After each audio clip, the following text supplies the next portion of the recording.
ተማሪ ያላችሁ የትም አይደርስም የተባለው ልጅ፣ ትምህርቱን በስርዓት መከታተል የከበደው ልጅ፣ ሁሌ ፈተና ላይ እየወደቀ ወላጆቹን የሚያስቸግረው ልጅ አሁን በህይወት ጨዋታ ውስጥ ከእናንተ ተሽሎ ሲገኝ ማለትም ፋይናንሻሊ የተሻለ ህይወት እየኖረ ሲመጣ ለእናንተ በጣም ግራ የሚያጋባ ጥያቄ አይምሯችሁ ውስጥ ይፈጠራል። እንዴት ነው ይሄ ልጅ እንዲህ ሊሆን የቻለው? ተምሬያለሁ፣ ዲግሪ አለኝ፣ ከሱ በላይ ማሰብ እችላለሁ፣ ከሱ በላይ ብልህ ነኝ፣ እሱም ማያውቀውን እኔ ብዙ ማውቃቸው ነገሮች አሉ፣ ነገር ግን አሁንም እሱ በልጦኝ ያለው ለምንድን ነው ብላችሁ ተጠይቁ ይሆናል።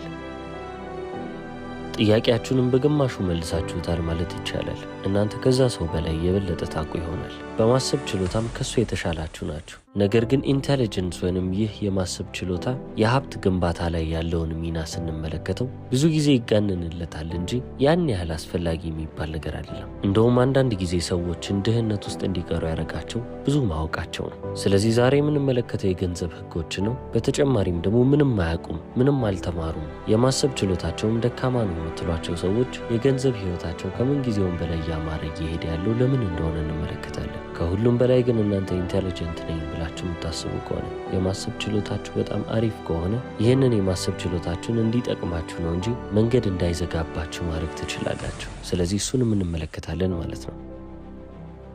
ገና ከልጅነታችን ጀምሮ እዚህች ምድር ላይ ሰክሰስፉል ለመሆን ወይንም ስኬታማ ለመሆን ስፔሻሊም በገንዘብ ዙሪያ ጥሩ ደረጃ ላይ ለመድረስ የሰው ልጅ መማር አለበት፣ ተምሮ መመረቅ አለበት፣ ጥሩ ውጤት ማምጣት አለበት። እነዚህ ነገሮች ሰምተናል። ክፍል ውስጥ በጣም ጂኒየስ የሚባለው ልጅ የተሻለ ግሬድ እንደሚኖር ይታወቃል። የሚጠበቀውም ውጤት የሱ ውጤት ነው። አሪፍ የሚባል ኮሌጅ ውስጥ ይገባል። ከኮሌጅም በማዕረግ ተመርቆ በጣም ጥሩ የሚባል መስሪያ ቤት ውስጥ አሪፍ ስራን ያገኛል። ለሌሎች ተማሪዎች ግን የሚሳልላቸው ነገር ሌላ ነው። ስማርት ካልሆናችሁ፣ ትምህርታችሁ ላይ ጎበዝ ካልሆናችሁ በቃ ህይወታችሁ እንዳለ ከባድ ሊሆን ነው ተብሎ ይነገረናል። እኛም ይህንን ቃል ከአስተማሪዎቻችን ከወላጆቻችን እንቀበልና እምነታችን እናደርገዋለን። ስለዚህ የምርም በተማረ መስሎን ያቺን ዲግሪ እያባረርን እንሄዳለን። አንድ ዲግሪ ተምረን ጥሩ ስራ ካገኘን በኋላ አሁንም የተሻለ ስራ ለማግኘት ሁለተኛ ዲግሪ ወይም ማስተርስ ዲግሪ እንወስዳለን። የተሻለ ገንዘብ፣ የተሻለ ህይወት ለማግኘት የተሻለ የትምህርት ደረጃ የሚያስፈልገን ይመስለናል። ዓለም የተሰራችው በዚህ መንገድ ነው። በጣም ጎበዝ የሚባሉ ተማሪዎችን፣ ጂኒየስ የሚባሉትን ታበረታታለች፣ እነሱንም ቀና ብላ ትመለከታለች።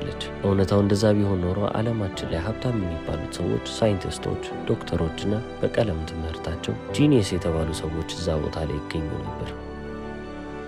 ነገር ግን ዞር ብላችሁ የምርም ባለጸጋ የተባሉትን ብዙ አይነት ስኬትን ሊያገኙ የቻሉትን ሰዎች ብትመለከቱ ዓለም ከሚሰብከው ነገር ጋር በአንድ መስመር የሄዱ አይደሉም። ከነዛ ሰዎች መካከል ሪቻርድ ብራንሰን አንዱ ነው። ተማሪ በነበረበት ሰዓት ላይ ውጤቶቹ በጣም መጥፎ ከመሆናቸው የተነሳ ትምህርቱን ሊያቋርጥ ችሏል። እድሜው ስንት ነበር ካላችሁ የ16 ዓመት ልጅ ነበረ። በዛ እድሜ እንግዲህ ትምህርት አቋርጦ ምንም የሚሰራው ነገር የለውም። ህይወቱም ምን ሊመስል እንደሚችል አያውቅም። የጠፋ ልጅ ተብሏል። እንደዛ ቢሆንም ግን በጊዜው የጋዜጣ ንግድ ላይ ነበረ። ሬከርድ ስቶርም ሊከፍት ችሏል። አለፍ አለና ደግሞ ሬከርድ ሌብልም መሰረተ። ከዛም አልፎ አሁን ትልቅ ጨዋታዎችን እየተጫወተ ኤርላይኖች አሉት። በተጨማሪም ደግሞ ስፔስ ፍላይት ካምፓኒ ያለው። ሀብቱ ስንት ነው ብላችሁ ከጠየቃችሁ ጥቂት የሚባሉ ቢሊዮኖች አሉት። ነገር ግን ሪቻርድ ብራንሰን ጂኒየስ ነው ወይ? በጣም ምጡቅ የተባለ የት ይደርሳል የተባለ ልጅ ነው ወይ ካላችሁ በፍጹም እንደዛ አልነበረም።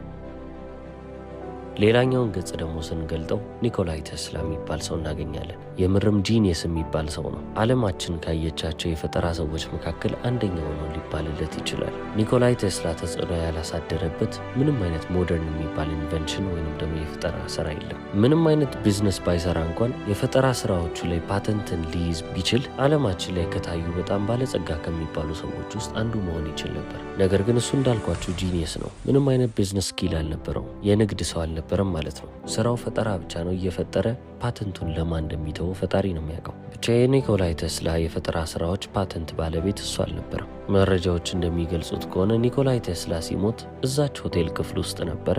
ምንም አይነት ገንዘብ በስሙ አልነበረም። በቃ እንደ ደህየን የሞተው። አሁን እነዚህ ሁለት ኤክስትሪም የሆኑ ሰዎችን ተመለከትን። አንዱ በገንዘብ ህይወቱ በጣም ስኬታማ ነው። አንደኛው ደግሞ በጣም ምጡቅ የሚባል ወይንም ጂኒየስ የሚባል ሰው ነው። ስለዚህ ኢንቴሊጀንስ ለብቻው አንድን ሰው ሀብታም ሊያደርግ አይችልም። የፈለገ መጽሐፍ ልታነቡ ትችላላችሁ። የፈለገ ትምህርት ቤት ሰቃይ የምትባሉ ተማሪ ልትሆኑ ትችላላችሁ። ያ ማለት ግን በቀጥታ ስኬታማ ያደርጋቸዋል ማለት አይደለም። አብዛኛውን ጊዜ ኢንተለጀንስ ወይንም ደግሞ ብዙ ማወቅ እኛን ወደ ኋላ የሚያስቀረን መሳሪያ ነው። እስቲ ለምሳሌ አንድን ሜዝ አስቡ። ሜዝ ማለት ልክ እንደ እንቆቅልሽ ነው። በአንድ ክፍል በር ወይንም ደግሞ በአንድ ቦታ በመግቢያው ጋር ትገባላችሁ፣ መውጫው የቱ ጋር እንደሆነ አታውቁም። ትክክለኛውን በር ለማግኘት እየታጠፋችሁ ግድግዳ እያያችሁ አሁንም ብዙ ሺህ ጊዜ እየሞከራችሁ ልትሄዱ ትችላላችሁ። ታዲያ የዛ ሜዝ መጨረሻ ላይ በህይወት የምትፈልጉት ነገር እንዳለ እዛ ጋር ቁጭ ብሎላችኋል እንበል። ስኬታማ የሚያስብላችሁ ነገር ማለት ነው። ታዲያ አንደኛው ሰው ጂኒየስ ቢሆን ወይንም ደግሞ በጣም ምጡቅ የተባለ የማሰብ ችሎታ አለው የተባለ ሰው ቢሆን፣ ሌላኛው ደግሞ ዝም ብሎ ተራ ሰው ከመንገድ ላይ አንስታችሁ ብትወስዱ ጂኒየስ የተባለው ወይንም ብዙ መጽሐፍ አንብቧል፣ አውቋል፣ ይሄማ በቀላሉ ይደርስበታል ያላችሁት ሰው ገና ከመጀመሪያው ወረቀትና ስክሪፕቶን አውጥቶ እንዴት መሄድ እንዳለበት ሲያቅድ ይቀመጣል። ከመንገድ ላይ ያነሳችሁት ያ ተራ የተባለው ሰው ምን የሚያደርግ ይመስላችኋል? ምንም የሚሰራው ነገር የለም። በመግቢያው ጋር ጥልቅ ብሎ ይገባና እዛው መንገዱን መፈለግ ይጀምራል።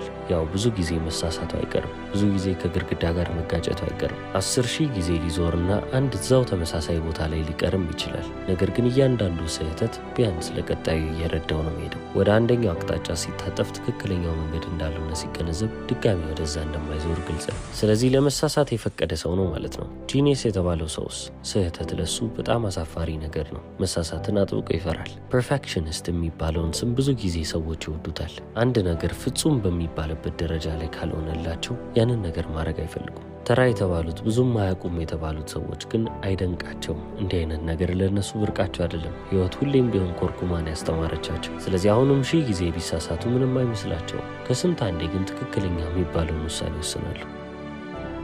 ታዲያ ሁኔታውን ዝም ብላችሁ ከሩቁ ብትመለከቱ ይህ 1000 ጊዜ የሚሞክረው ተራ የተባለው ሰው ወደ መጨረሻው እየተጠጋ ነው። ጂኒየስ የተባለው ሰው ግን አሁንም ፐርፌክት የሚለውን ፕላን ሊያገኝ አልቻለም፣ ወይንም ደግሞ ፍጹም የተባለውን እቅድ አውጥቶ አልጨረሰም። ይህ ማለት አንድም እርምጃ አልተራመደም ማለት ነው። ስለዚህ አሁን ከዚህ ሁሉ ሁኔታ ውስጥ ማን አሸናፊ የሚሆን ይመስላችኋል? ግልጽ ነው። ተራ የተባለው ሰው ቢያንስ ሁሌም ቢሆን እየሞከረ ስለሆነ መጨረሻው ጋር መድረሱ አይቀርም። መጨረሻው ጋር መድረሱ በጣም በብዙ ስህተቶች ቢከበብም ብዙ አይነት ውጣ ውረዶች ቢኖሩትም ግን ጨርሶ እዛ ቦታ ላይ የሚገኝ ሰው ይሆናል። ጂኒየስ የተባሉት ሰዎች ግን አሁንም ድረስ ቁጭ ብለው እርሳሳቸውን እየሳሉ ይገኛሉ፣ ፐርፌክት የተባለውን ፕላን እየጠበቁ።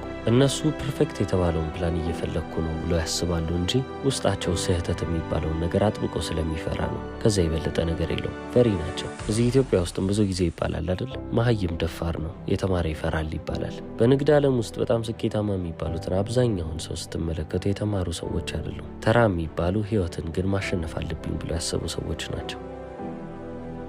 ውድቀት ለእነሱ ምንም ያሳስባቸው ነገር የለም። ምክንያቱም ከመጀመሪያው መሬት ላይ ነበሩ። ከመሬት ደግሞ ወዴት ይወደቃል? ሁሌም ቢሆን መሞከራቸውን ያረጋግጣሉ። ከሞከሩ በቃ ለእነሱ በቂ ነው። ገና ከትምህርት ቤት ጀምሮ ደግሞ በጣም ጥሩ ውጤት እያገኙ የመጡ የተማሩ የተባሉት ደግሞ መውደቅን ይፈራሉ።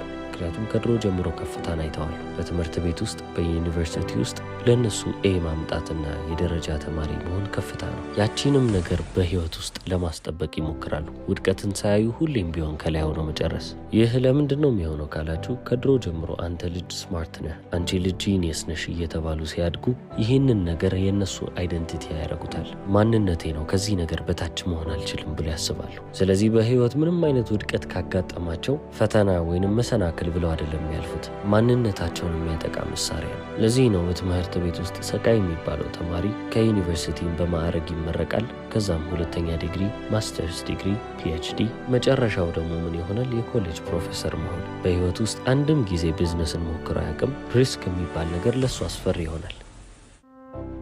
ቅድም ካልኳችሁ ከአይደንቲቲ ጋር ያገናኙታል ማለት ነው። ሪስኪ ከሆነ የዛ ነገር መዘዝ ውድቀትን የሚያስከትል ከሆነ ማንነታቸውን የሚያጠቃ ጉዳይ ስለሆነ አይፈልጉትም። ለዚህ ነው ብዙ ጊዜ ዩር ጂኒየስ ዩር ስማርት እየተባሉ የሚነገራቸው ሰዎች በህይወታቸው ውስጥ አንድም ውድቀት ሲያገኙ ለካ እድሜ ዘመኔን ይሄን ያህል ጎበዝ አልነበርኩም፣ ይሄን ያህል ለካ ጂኒየስ አልነበርኩም ብሎ ማሰብ የሚጀምሩት ሙሉ ለሙሉ እስከዛሬ የነበረውን አይደንቲቲ የሚያፈርስባቸው ጉድ ነው። ሙሉ ማንነቱ በዛ ላይ የተመሰረተ ሰው ደግሞ ይህንን መቀበል በጣም ይከብደዋል። እነሱ ላይም ልትፈርዱባቸው አትችሉ። ነገር ግን በዚህ ምክንያት ብቻ ነው እንግዲህ የትም አትደርስም አንተ የማትረባ የተባለው ሰው የተሻለ ቦታ ላይ በህይወት መገኘት የሚችለው። ከመጀመሪያም ኤክስፔክቴሽኑን ወይንም ደግሞ የሚጠብቀውን ነገር ገለውበታል። በወድቅ ሰው ምን ይለኛል ብሎ አያስብም። ከመጀመሪያውም እንደወደቀ እንዳሰቡ ያውቃል። እንደውም አብዛኛው በእንደዚህ አይነት ቦታ ላይ ያለ ሰው ምን ያህል እንደተሳሳቱ አሳያቸዋለሁ ብሎ እልህ ይይዘዋል እንጂ በወድቅ ሰዎች አሁንም ይሳልቁብኛል ብሎ የሚያስብ አይሆንም። በጣም አወቁ ለተባሉት ግን ስማርት ለተባሉ ሰዎች ግን ግባቸውን ማሳካት ብቻ በቂ አይደለም። መሄድ የፈለጉበት ፐርፌክት ብለው የያዙት ፓት ወይንም መንገድ አለ። ያቺን እየተከተልኩ ልሄድ ሲሉ ተደፍተው ቁጭ ይላሉ። ከዛ በኋላ ሬፑቴሽናቸው ማለትም ደግሞ ስማቸው እስከዛሬ የገነቡት ማንነት እንዳለ ፈራረሰ። ይሄ ሁሉም የሆነው ከሞከሩ ነው። አብዛኞቹ በፍርሃታቸው ምክንያት ብቻ የሚሞክሩ አይደሉም። አብዛኞቹ ከሚነግዱ በቅጥር ስራ ውስጥ ቢቀጥሉ ይሻላቸዋል። አልተማሩም፣ ተራ ናቸው፣ ብልህ የሆነ ምርጫ አይወስዱም የሚባሉት ግን ቀጥታ ወደ አክሽን ይገባሉ። ስህተቶቻቸው እነሱን እያስተካከለ ሼፕ እያደረጋቸው ይመጣል። በዚህ አንግል ጉዳዩን ከተመለከትነው ኢንቴሊጀንስ ወይንም ደግሞ የማሰብ ችሎታ አሊያም ደግሞ ቢይንግ ስማርት ቢይንግ ጂኒየስ የሚባለው ነገር በአጠቃላይ በእያንዳንዱ የህይወታችሁ ደረጃ ላይ ጥያቄ እንድትጠይቁ የሚያደርጋችሁና ከአቅም በላይ እንድታስቡ የሚያደርጋችሁ ከሆነ እናንተን ከሚጠቅማችሁ በላይ እየጎዳችሁ ይሄዳል። አሁን ታዲያ የምንመለከተው ይሄ ኦቨርቲንኪንግ የሚባለውን ፌዝ እንዴት ማለፍ እንደምትችሉ ነው። አንድን ነገር ከማድረጋችሁ በፊት በጣም ብዙ ጊዜ ማሰብ እንድታቆሙ 2 መንገዶች አሉ። ነገር ግን የመጀመሪያውን ስንመለከት ኤክስኪዩሽን ነው ወይንም ደግሞ መፈጸም፣ አንድን ነገር ማድረግ። ዘለው ወደ ተግባር የሚገቡ ሰዎች ያን ያህል አይቸገሩበትም። ፍርሃት ውስጥ ያለ ሰው ግን ከዛሬ ነገ እያለ ጉዳይን እያቆየ ስለሚሄድ ተግባር ላይ ብዙም አይደለም። አይዲያ የምንለው ነገር ወይንም ሀሳብ ጥሩ ሀሳብ አምጥቻለሁ፣ በዚህ ሀሳብ ያልፍልኛል ብላችሁ ያሰባችሁት ነገር መጀመሪያ ልክ እንደ ሲድ ነው ወይንም ደግሞ እንደ ዘር ነው። ያ ዘር ካልተዘራ ፍሬ ሊያፈራ አይችልም። ዘሩን ለመዝራት ደግሞ አክሽን ያስፈልጋል። በዘራችሁበት ቦታ ላይ ደግሞ ልታጠጡት ይገባል፣ እንክብካቤም ያስፈልገዋል ማለት ነው። ስለዚህ አንዴ ሰርታችሁ የምታመልጡት ነገር አይደለም። ኢትስ ፕሮሰስ። ሁሉም ነገር ሂደት ነው። ስኬታማ የሆኑትንም ደግሞ ካልሆኑት እየለየው የሚመጣው ነገር ይህ ተመሳሳይ ነገር ነው፣ ኤክስኪዩሽን ያልኳቸው። አንዳንድ ሰዎች የተሻለ አፈጻጸም አላቸው፣ የሌሎች ደግሞ ደካማ ይባላል። ዓለማችን ላይ ካሉ ሰዎች ምሳሌ እንውሰድ ከተባለ ጄፍ ቤዞስን እንደ ምሳሌ መውሰድ እንችላለን። ኦንላይን ሾፒንግን ወይንም ደግሞ በስልክ መገበያየትን፣ ኢንተርኔት ላይ ዕቃ መግዛትና መሸጥን ለመጀመሪያ ጊዜ ያስተዋወቀ ሰው ነው ቢባል ትክክለኛ የሆነ መረጃ አይደለም። እሱ አይደለም የጀመረው። ነገር ግን ማንም የጀመረው በዚህ ዘርፍ ውስጥ የተሻለ አፈጻጸም ካላቸው ውስጥ አንደኛው ነው ማለት ይቻላል። ለዚህ ነው የዓለማችን 2ኛ ሀብታም ሆኖ ቁጭ ያለው። እያንዳንዱ ሰው ቤት ውስጥ ብትገቡ በጣም ምርጥ የሚባል የቢዝነስ ሀሳብ ይዘዋሉ። ቢዝነስ ሀሳብ በየቦታው አለ። ነገር ግን ከነዛ ሀሳቦች ውስጥ ወደ ተግባር የገቡት ስንቶቹ ናቸው? የምርም እየተፈጸሙ ያሉት የትኞቹ ናቸው ካላችሁ በጣም ጥቂት ናቸው። የአልበርት አይንስታይን ጭንቅላት ቢኖራችሁ እንኳን ምንም አይነት አፈጻጸም ከሌላችሁ ወይንም ደግሞ ያንን ሀሳብ ወደ ተግባር ማትለውጡት ከሆነ ያ አእምሮ እናንተ ጋር መቀመጡ ምንም የሚጠቅማችሁ ነገር የለም። ኢንስፓይሬሽን በየቦታው አለ። ይህንን ነገር አይቻለሁ፣ በዚህ ነገር ተነሳስቻለሁ ብላችሁ የሆነ ነገር ለማድረግ ታስቡ ይሆናል። ተግባሩ ግን ብዙ ቦታዎች ላይ ሊገኝ አይችልም። አፈጻጸም ወይንም ደግሞ ነገሮችን መፈጸም ደግሞ ልክ እንደ ማንኛውም ነገር ስኪል ወይንም ደግሞ ክህሎት ነው። ማንም ሰው የተግባር ሰው ሆኖ አይወለድም። ነገር ግን በጊዜ ሂደት እየለመደው ራሱን እያሰለጠነ ክህሎቱን እያዳበረ የሚመጣ ሰው ግን ብዙ አለ።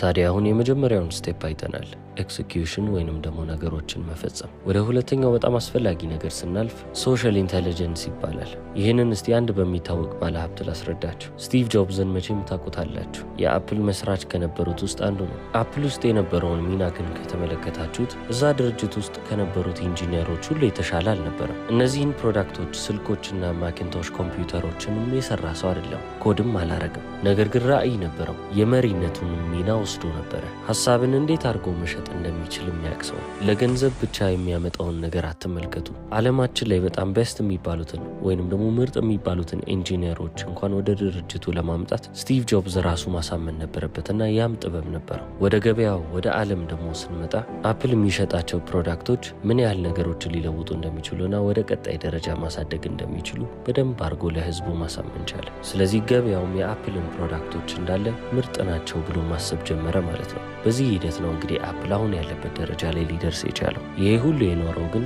ስቲቭ ጆብዝ ጥሩ የሚባል ኢንጂነር ሆኖ ወይንም ደግሞ ቅድም እንዳልኳችሁ ኮድ አድርጎ ዋና የሚባለውን ስራ ሰርቶ አይደለም። ነገር ግን በጣም ክሪኤቲቭ ነበር። ፕሮዳክት ዲዛይን ላይ ተሳትፎ ነበረው። በዛ ላይ ደግሞ ቀሪው የማርኬቲንግ ስራ ይሱ ነበር። ዋናው ስራው ግን እነዛን ስራዎች ዋና የሚባሉትን ስራዎች የሚሰሩለትን ሰዎች በሱ ስር አሳምኖ የማስቀመጥ ጥበብ ነው። ብዙ ጊዜ ሰዎችም የማይረዱት ይህንን ነጥብ ይመስለኛል። አንዳንድ ጊዜ የእናንተ እምነት፣ የእናንተ ሀሳብ፣ የእናንተ ቪዥን ወይንም ደግሞ የእናንተ ራዕይም የሰዎችን ሀሳብ ሊቀይር ሊገዛ መቻል አለበት። ከዛም በላይ ሰዎች በእናንተ ሐሳብ ተነሳስተው አክሽን እንዲወስዱ ማድረግ መቻል አለባቸው። እናንተ እንኳን ምንም ባታደርጉ እነሱ ያንን ቦታ ሊሞሉላችሁ ይገባል። ይህ እንዲሆን ግን በመጀመሪያ ደረጃ ምን ያስፈልጋል? ትክክለኛ ከሚባሉት ሰዎች ጋር ኮኔክት ልታደርጉ ወይንም ልትገናኙ ይገባል። የተሳሳቱ ሰዎች ከሆኑ አሁን ያልኳችሁ ነገር እንዳለ አይሰራም። ስለዚህ ከኢንቴሊጀንስ በላይ ሶሻል ኢንቴሊጀንስ፣ ማህበራዊ ብልሃት የሚባለው ነገር የእናንተን ኪስ የመሙላት እድሉ በጣም ከፍተኛ ነው። በዚህ ጥበባችሁ ነው ሰዎች እናንተን እያመኗችሁ የሚመጡት፣ ድርጅታችሁ ውስጥም ኢንቨስት ለማድረግ እየተስማሙ የሚመጡት እናንተ ሀሳባችሁን፣ ራዕያችሁን የመሸጥ አቅም ሲኖራችሁ ነው። እናንተ በህይወት ዘመናችሁ የምትፈልጉት ነገር ሀብትን ከሆነ ወይንም ደግሞ ስኬትን ከሆነ እቺን ነገር በደንብ መልመድ አለባችሁ ማለት ነው። ማወቅ ብቻ እቺ የቀለም ትምህርት የምትባለዋ ዲግሪ መያዛችሁና ማስተርስ መያዛችሁ ብቻ በቂ አይደለም። እነዚህን የጠቀስኳቸውን ነገሮች በደንብ ልታሟሉ ይገባል። እስከ መጨረሻው ስለተከታተላችሁ አመሰግናለሁ። ቻው።